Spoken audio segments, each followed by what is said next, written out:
Well, I was flicking through. I wasn't going to ask you to pick your favourite guitar because that's probably asking to pick your favourite kids. But I was going to ask you if you had a favourite haircut. Oh, that's a good one. Of course I do. Do you know what? Yeah, I like it. That's Healer's. That's Soho in New York. That's about 2001. It was pretty good. I'm rocking the Dolce & Gabbana. Oh yeah, there's quite a lot of fashion things going on in this as well. Journey and Johnny's hair. Yeah, there's a lot of haircuts going down.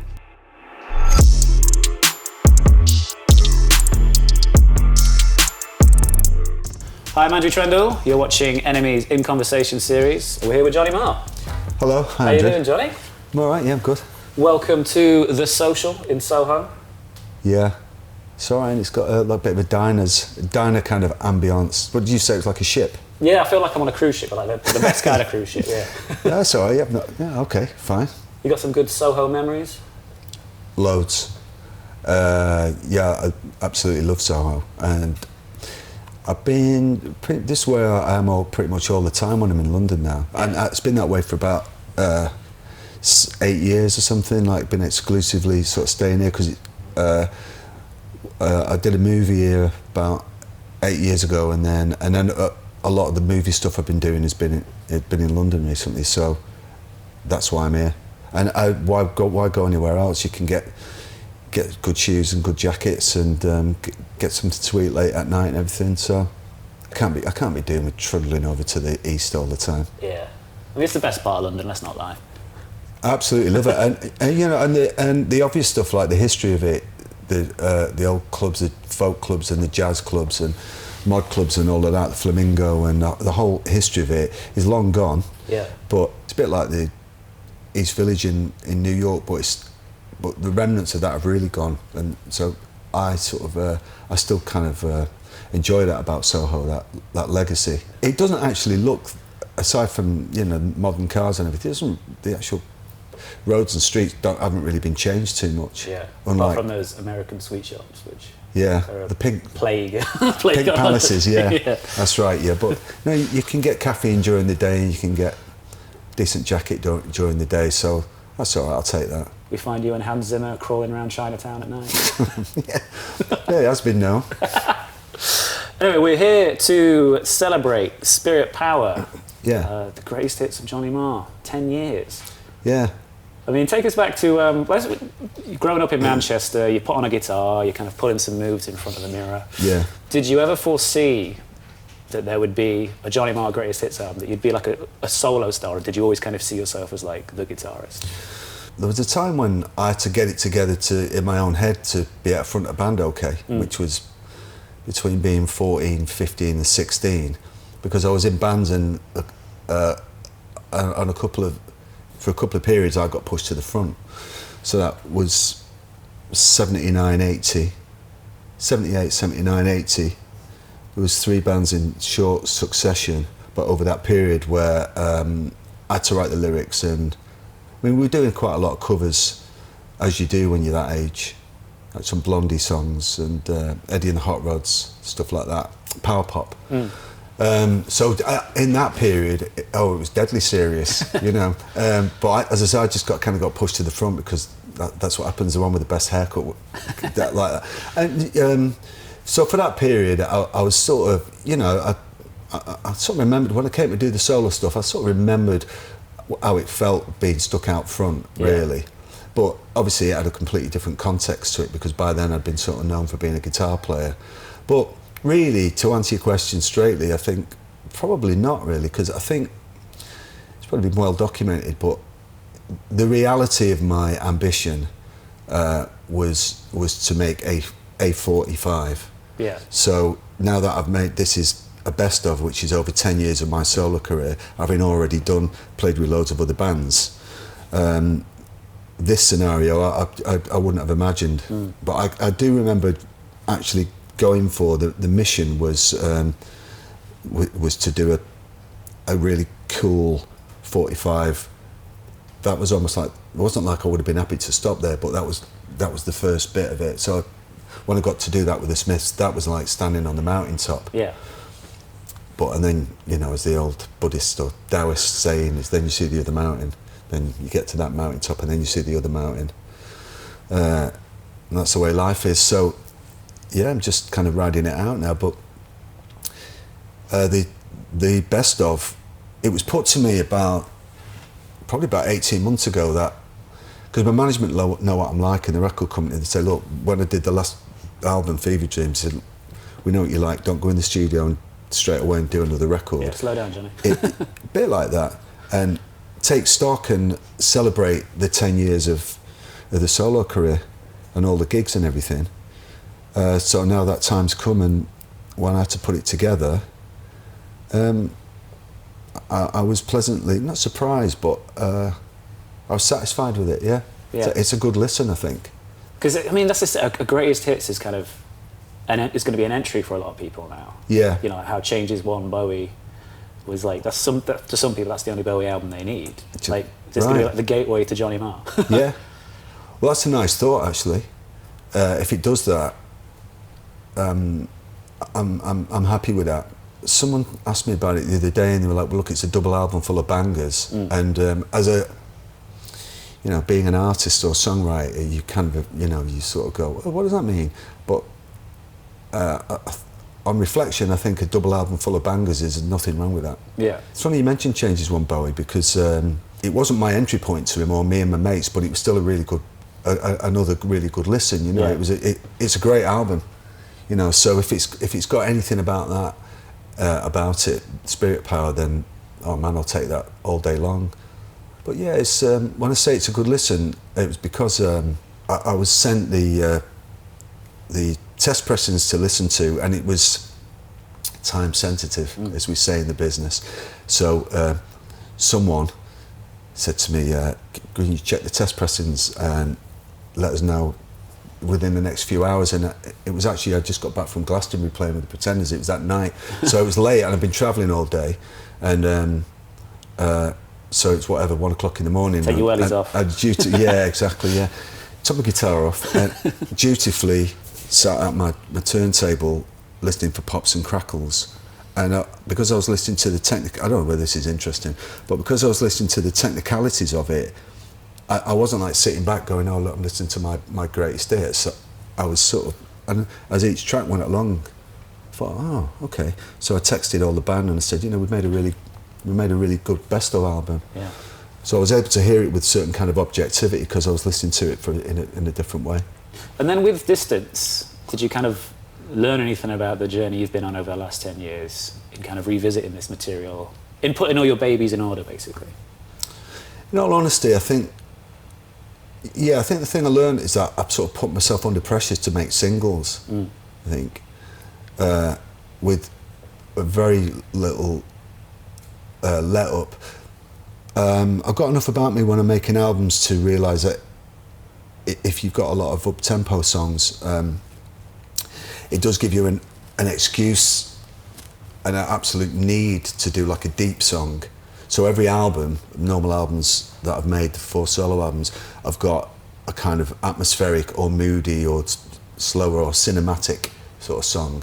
But it's almost been like as a bit of light and shade to all the bangers. I think, you know, you do get reflected and you go, flipping on that 10 years has gone by really quickly. And because when I started with my own band on the first record, my intention was to keep the tempos up and do something that sounded like, I mean, you know, we talked about it with 2014 or something, make music that sounded really good in the day. I had this sort of mission about it, and now I hear it all as a best of. I think not only did I achieve it, I might have maybe even done too good a job of it. I don't mean that in a modest way. I mean, I think flipping out, it doesn't let up. It's like bam, bam, bam, bam. Oh yeah, well that's it, because like, for instance, Easy Money is what you'd call a jukebox record. 100%. You can imagine going to Bradley's around the corner, Easy Money coming like jukebox record. Well, I was thinking about literally I've got a jukebox, and I was thinking about that one, Upstarts, Easy Money, so you're right about that, yeah. Well, let's take us back to pre-2013. What kind of, before The Messenger, what kind of gave you the compulsion, having been, obviously you've done a lot of that cinematic stuff and you kind of enhanced a lot of other bands. What gave you that compulsion to say, right, it's Johnny Marr time? It was when I was working with the Cribs, we were touring, I was on the bus and in dressing rooms, and I was like, Dynamo, yeah, I'd really like to have a song called Dynamo. That went on the second album, and then The Messenger, the words for The Messenger came, and another one called Word Starts Attack, which was on The Messenger. I thought I had that title. So all these different ways of writing, that used to be the way I used to write when I was in bands, when I was younger, and I used to write words. That popped up. I've always kind of written words anyway, and with electronic, sometimes I sort of made that kind of contribution. So yeah, I found myself after the last Cribs touring cycle of having quite a lot of songs. So I said to the fellas, I've got a bunch of songs here that I want to finish, and it's my mission to write a whole load more. And because they're my mates, and they understand that when someone says they want to write 30 songs, you best to go, well, go on then. Yeah. The songs just started sort of just coming under my fingers in dressing rooms and in on tour buses, and I sort of knew when, you're always writing, but I knew when I was onto something, I think. And then the next thing really was that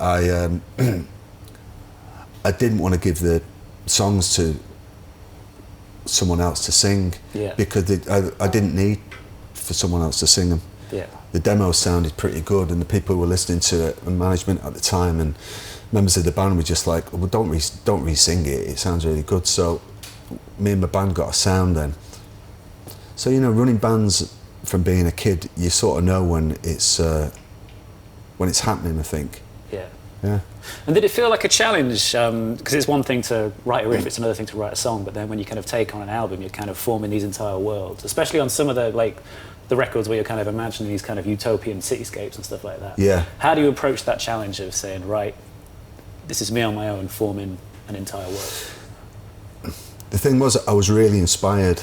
So things like with Playland, and I got this idea from this book, Homo Ludens, which we talked about back in the day, about the adult kind of society, and then all the concepts that have been around the albums, because all of them have had a sort of vague, sort of conceptual sort of thread running through them. Call the Comet, I got very back into science fiction, I had a bit of an H.G. Wells kind of thing about it, and that sort of suited what was going on in the political climate at the time.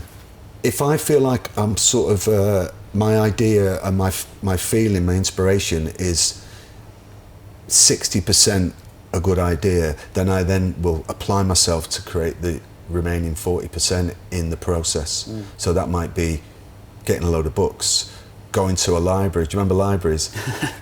Which is something I still like doing. It's a rarity, but I did that on Call the Comet. If I know it's a really good idea, that gets me enthused, and then I apply myself then to the process. You were talking about the ideas there, and obviously a lot's been written about how the 80s and everything that was going on, the cultural backdrop was rife for the kind of the music that kicked back against it and stuff. But I don't think people have kind of realised the decade of change we've just had. It's been the Brexit age, it's been the digital age, it's been all of this stuff. And so I think the last decade has arguably been just as rife for creativity, and I'm sure you'd agree that you've got either something to kick against or something. A lot of your music is quite escapist as well. Yeah. I was thinking about that recently, actually. You can... because people know that I went through that time in the 80s, and I suppose, maybe Damon and Graham get asked about the 90s, because you sort of, if you kind of made a big noise in certain decades, you tend to be sort of attached to that. It would be easy for me to look back and go, oh, the miners' strike and Thatcherism, and I have actually been in that situation, and you do have those conversations. And it was recently, as I say, that what you're saying did occur to me, that we're in such a time of turmoil and uncertainty and rapid change and rapid dialogue, that doing what I do, which is kind of not so much comment, but observe as much as I can socially, get ideas from that. It is a pretty rich sort of thing.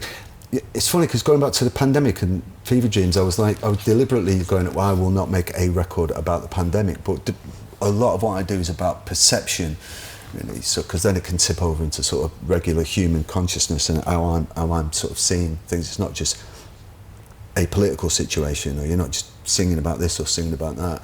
You're trying to inhabit, in a way, you're trying to inhabit the mind of your audience in some ways, because then it becomes relatable and they're interested in it and all of that. You can't escape doing what I do. You can't escape but either reflect or comment on the world around you. Now, that might sound really, really obvious, but there's plenty of songwriters who their impulse and their job is to sing their inner world. Yeah. They get up in the morning, maybe sit there with a dressing gown and like get, with the acoustic guitar or look out wistfully. I don't mean to demean it, but that isn't my bag really. I see a lot of people doing that on stage and at festivals and everything. And if I was in the audience, I'd be done after 2 songs. Yeah. I want something that's got a bit more. Is that what it's less about people's inner world, Yeah. Is that what fascinated you about working with Billie Eilish? Because she could only exist now.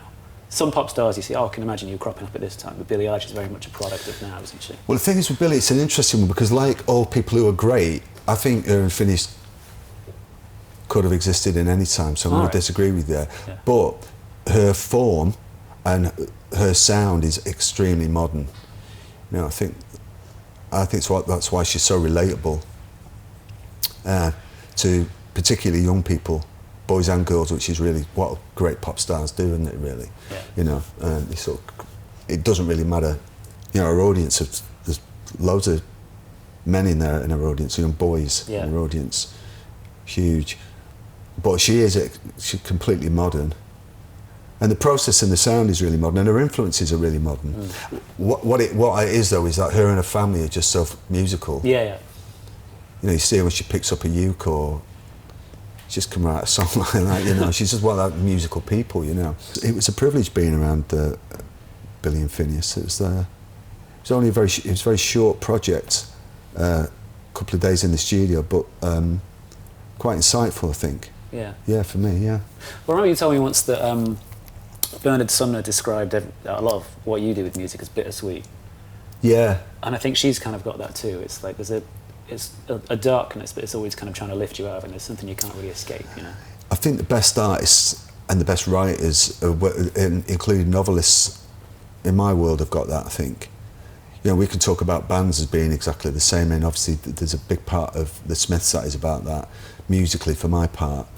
And, Bernard, there's plenty of New Order and certainly Joy Division music that's has got that kind of human beauty in it, I think.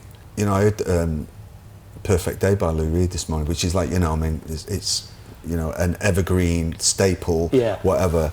And I defy anyone you have to be made of stone to not like that song, but is it a happy song? Not really sure, but it's called Perfect Day. Yeah.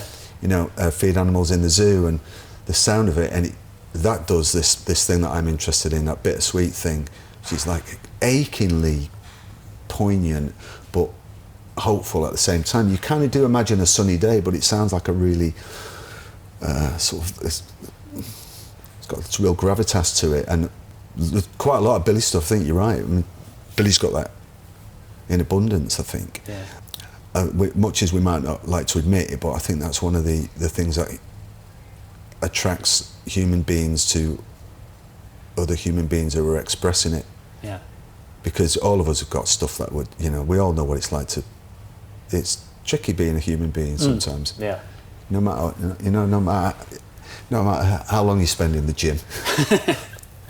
Well, I remember once you told me about your admiration for Robert Smith, because he's got that in spades as well. Like, you can't really. He's like he kicks off when you call him a goth. He's like, listen to the music, it's joyful, So much of the Cure stuff that appears to be dark is very beautiful, I think. Disintegration's an amazing record. But I saw him when I was a kid. I saw him when 17 Seconds came out, and it made me feel... I just thought it was beautiful and modern, which again is like... It's funny, yeah, really. Like Billie's got that American... Definitely coming from an American sensibility, but I think it's got a similar kind of vibe to it, I think, in a way. It's funny that, yeah. Modern version, yeah. But, yeah, I can imagine really, like, when I was 17, 16, 17, 18, whatever, really being into her records, yeah. Yeah. I mean, what can you tell us about, in a similar vein, I mean, why did you choose this Depeche Mode track for the record as well? With I Feel You, it's become a little bit of a live staple, kind of, which took me by surprise.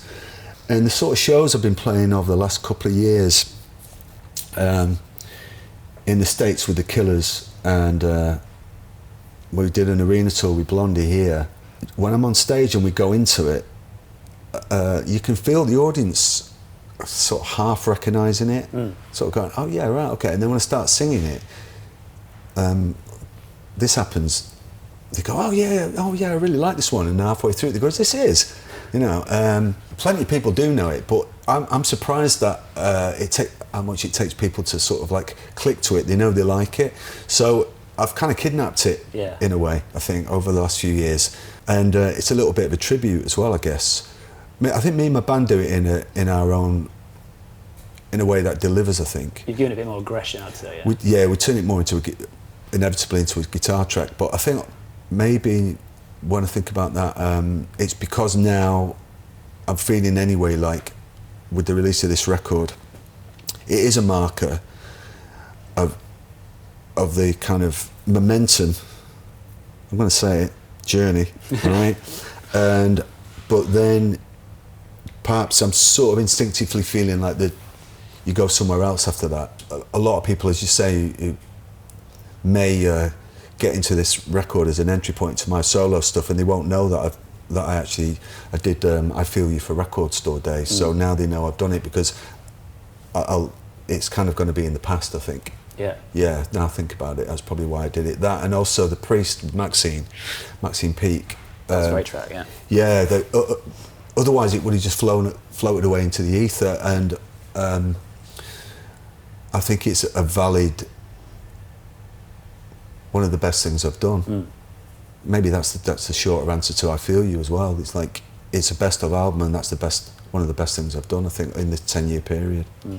Speaking of the best, we have to talk about this book, Marr's Guitars. I'll hold it up to the camera there, if you put it on your Christmas list. Beautiful object. I'm guessing this is kind of added to the spirit of reflection, looking back. Do you know, and I wasn't quite expecting just how reflective I was going to be about that, because I did an autobiography in 2016, and I assumed there would be some catharsis and reflection, right? Yeah. And everybody was asking me about, well, you let go of your past. It must have been cathartic for you, and I was, where the fuck is this catharsis? Where's it gone? When's it going to come? And it never arrived, right? So maybe I've just kind of, maybe I'm just good at processing it, or maybe I'm just good at like putting stuff really, really deep down, bury it, like, yeah. And I felt a little bit, somewhat a bit cheated really by that. I'm still waiting for it, but. I do talk about it in the introduction to the book, that when we were doing the shoot, which was, well, first off, this book's been an absolute mission. So, as you might probably know yourself, anything that that you do takes a lot of your energy and a lot of time. When it's done, you really, if it's done and you think, right, we got it right, I've got a real feeling of achievement. And that isn't just on me, because I've got some great people around me who've I wouldn't have been able to do it without.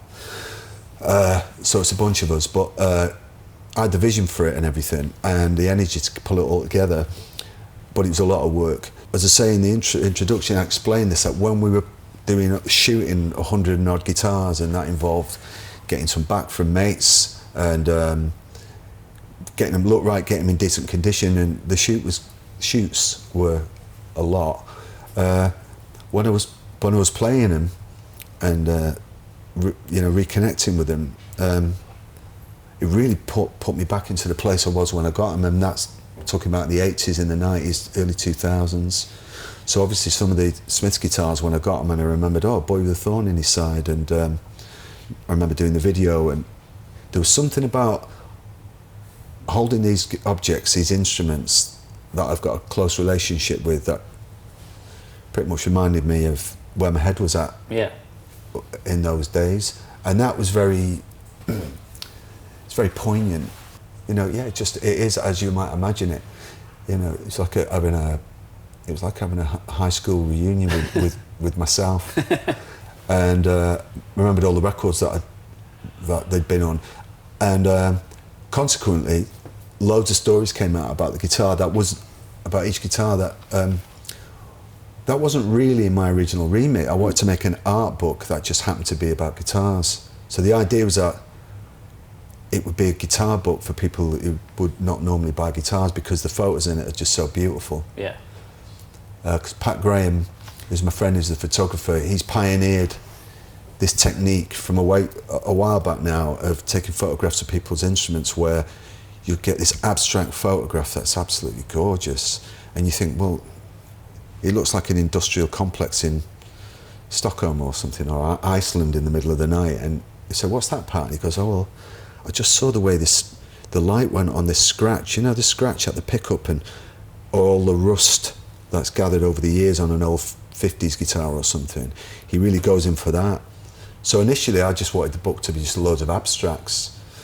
But then in the process of doing all of that, all these stories came out about my life from being a kid.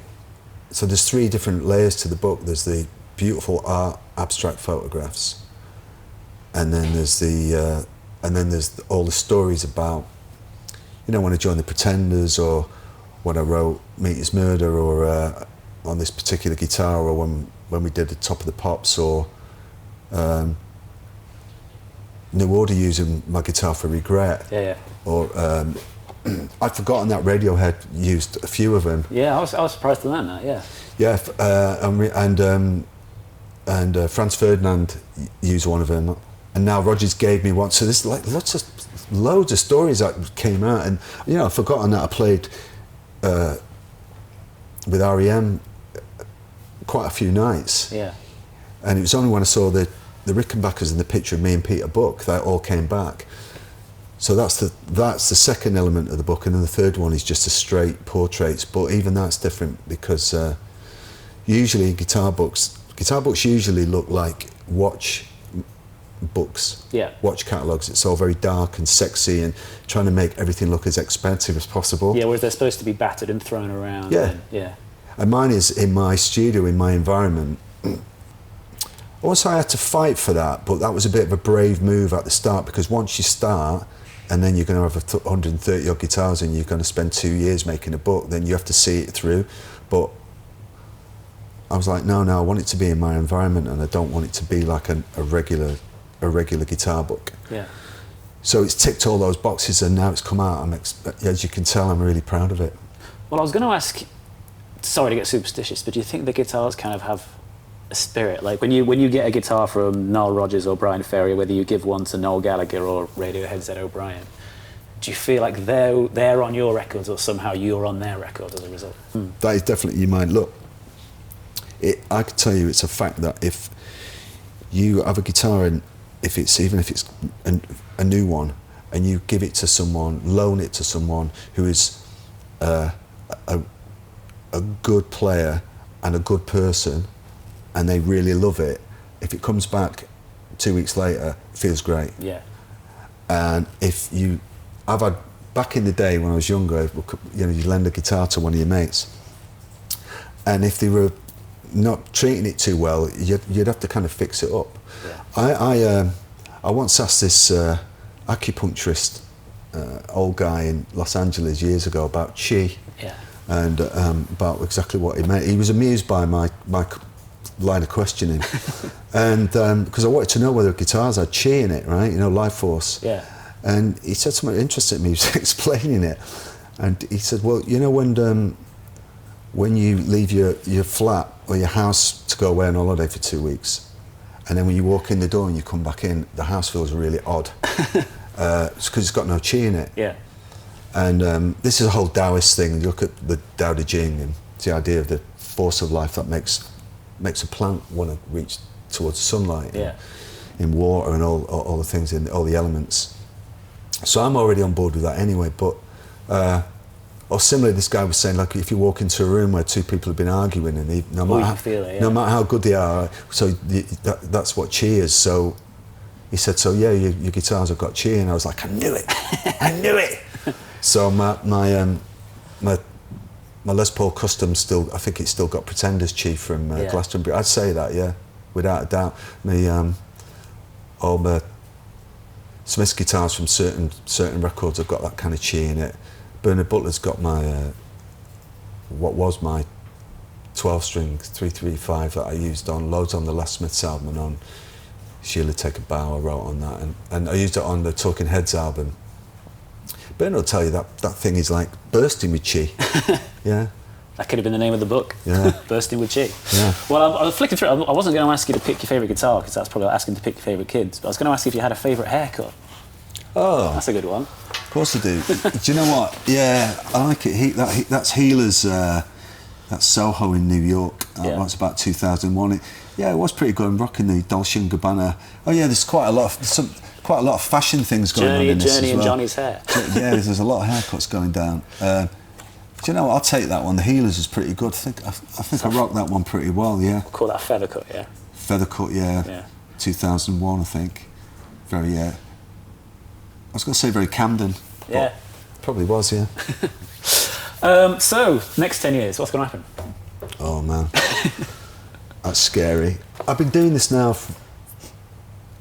Man and boy, people have got used to me being around since 1983, so they've probably got another few years of me yet.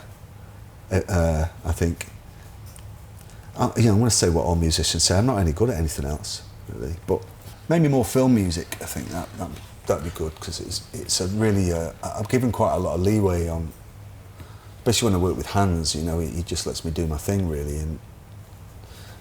Whether it's a big film like the Bond film or Freeheld or some other little thing I'm doing in the background, it's all the same to me. I work just as hard on it. I'm still in there in the studio at 4 o'clock in the morning, and then I wake up the next day and think, wow, that was brilliant. So that's a buzz for me, really. Today, I suppose I want to write some more bangers. It's not to be sniffed at, really. Start working on Spirit Power Part 2. Yeah, that'd be good, wouldn't it? That'd be great. The red album, the blue album. Give me something to shoot for. Yeah. Yeah. More bangers. I've had the same band for 10 years. Great musicians and good people around me and all that. So no, it's a good time. It's a nice time. It was a coincidence that the book happening at the same time as the best of, and it does feel like a reflective period. But I'm always looking forward. We've got a couple of new songs in the set that are on. That's the other thing on Spirit Power is a couple of new songs, and they're pretty upbeat as well. I've kind of set this thing now for being like a 3.5 minutes up tempo kind of thing. Yeah, and in terms of movies, it's just because we've mentioned it on a few video interviews yet. You said you kept getting movie offers for drug dealers. You said you wanted to be in Killing Eve. I'm still waiting for that. Yeah. Are we ever going to see Johnny Marr on the big screen? I'll do. Doesn't even have to be the big screen. I'd do that. We talk about acting. Yeah. Yeah. Corey cameo. I'll be up for that. No, anything but a soap opera. I'm not into that stuff. But that's that's because of Maxine, right? Yeah. Because she's like, you want to think about it. You'd be good at it. She's so encouraging. So once she said that, I was like, really? Do you think so? Really? Me? Yeah, but I'd do that. Yeah, if it would definitely. It'd have to be some nasty Eastern European drug dealer, not to reinforce a cultural stereotype. I say that because I don't want to do a Mancunian. I want to stretch out a little bit, Andrew. Stretch out. But yeah, as long as it's some nasty swine, then I'm game. Yeah, I don't. This nice reputation's got a bit too much. Yeah, we'll do it. We'll cancel that. Let's get Johnny Marr cancelled. Yeah. Nice one. Well, we'll see you further down the line. Cheers, okay, Johnny. Yeah.